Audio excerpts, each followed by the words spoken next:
Hi, welcome back to Not So Obvious Watches. I'm Pete McConville. And first off, a huge thank you to everyone who left such lovely messages on my community tab when I announced I had to have a little break from the channel. You guys make doing this so much easier and so much more fun, so thank you very much. With my return, I figured it was a good time, an apt opportunity to do a follow-up to an earlier video I did on someone else who had a little break from YouTube, the Timepiece Gentleman. Rest assured, I'm not going into the whole drama thing. If you're over that, frankly, I am too. I'm more interested in it from the analytics as one YouTuber watching another YouTuber, what they tried, why they might have tried it, and how that's worked out for them. So if you're interested in kind of looking at the broader picture around what they've done and don't want to get sucked into the drama, hopefully I've got a video for you to watch. Anyway, I'll see you on the other side of the intro and we'll get into it.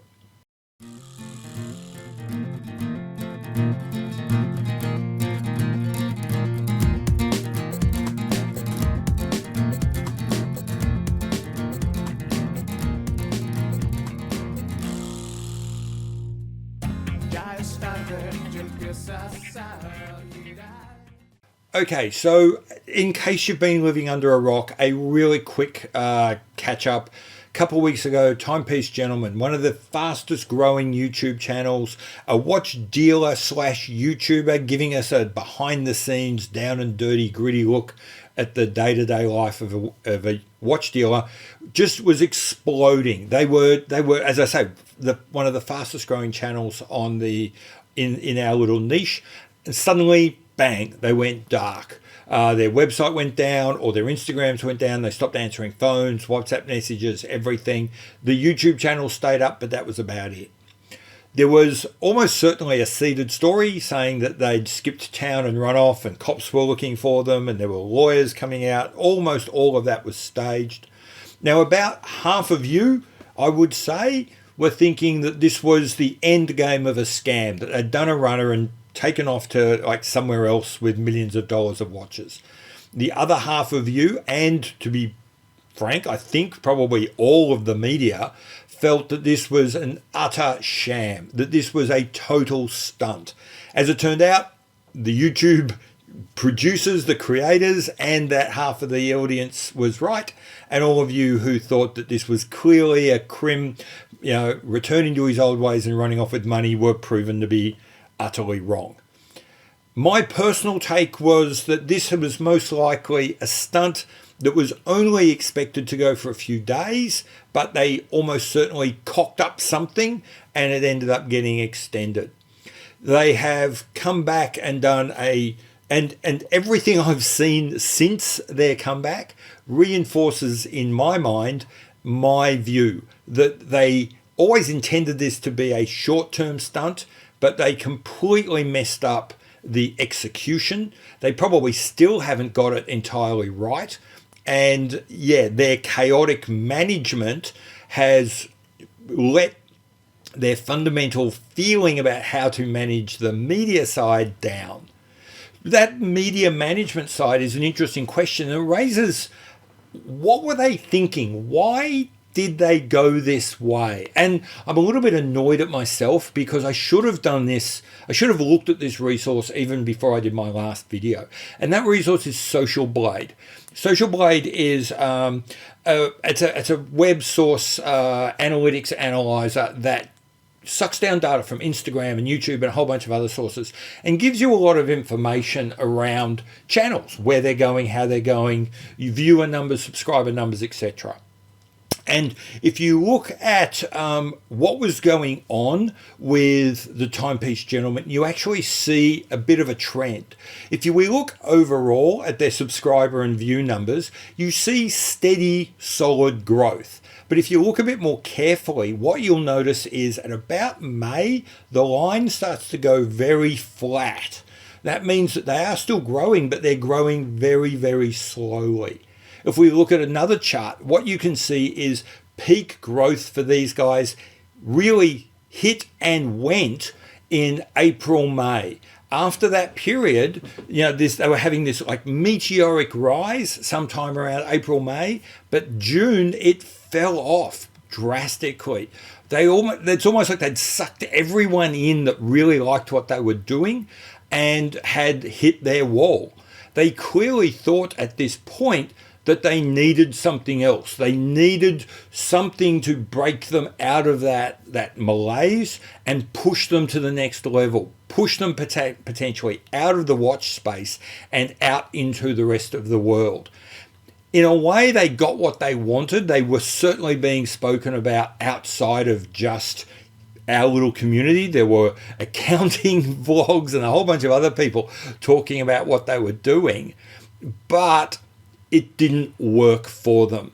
That media stunt that might work fine if you're selling cheap cosmetics or $100 sneakers or this sort of that kind of product, because what they did was a tactic that a lot of those YouTubers use, did not work in this segment. For every one or two people who said, hey, look, this is great, it's shaking up the stodgy old world of horology. And there were those people. There were people who loved this, who were defending them.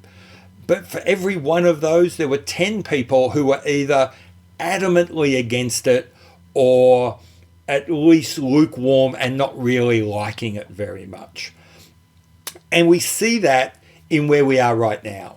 So where we are right now, they are continuing to bleed subscribers. They are continuing to have their viewer numbers completely in the doldrums.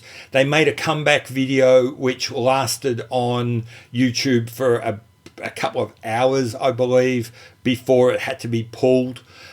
They did an apology video which did okay, but not great in follow-up after that. And as of right now, they've retreated from YouTube. They're licking their wounds and trying to figure out how to move forward. So what's the takeaway message from this? I think the takeaway message is these guys know media. They know social media. They aren't great business managers.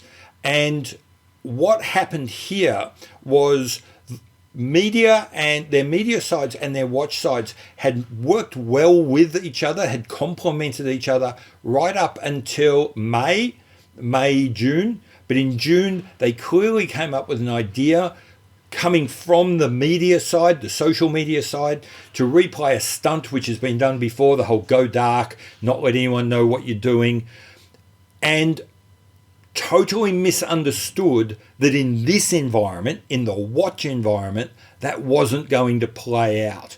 That wasn't going to work. And that's where we are right now. Will they recover from this? There's no reason why not. I don't believe I've seen no evidence that they've done anything inappropriate, that they have taken anyone's money, that they have let anyone down. They have been, you can accuse them of being idiots, you can accuse them of managing their business badly, but I haven't seen anything really substantial that would say they acted in any way dishonestly. So I think they can recover from this. Time will tell if they do. Time will tell if they kind of have the psychology, whether they have the business smarts, whether they have the ability. To be honest, I really don't know. Some of their initial responses to the furor they created makes me concerned that they still don't understand the community that they're in. They understand generically the sorts of things that you can do and the sorts of ways you can behave. But I'm not convinced they understand this community and that a trick that you play if you're trying to sell, as I say, sneakers or cheap cosmetics isn't going to work when you're trying to sell watches. Different products, different demographics, different expectations.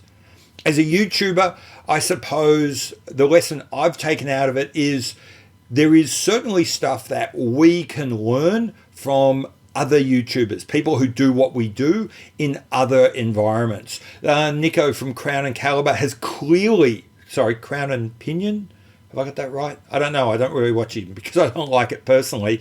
But he's a genius in terms of management. He, unlike the Timepiece guys, he's taken the tropes, the big reaction videos, the whole watch expert type stuff, that shtick from other industries, brought it into watches and is killing it, is pulling it off.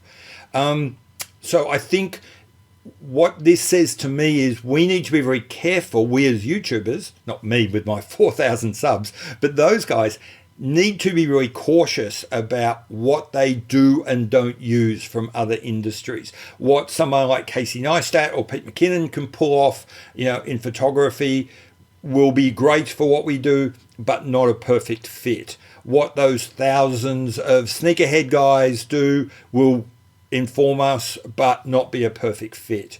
I think Timepiece Gentleman showed that yes, we can learn from other areas about how social media works, but we must never forget that we are not sneakers or Korean beauty products or camera gear or disposable tech.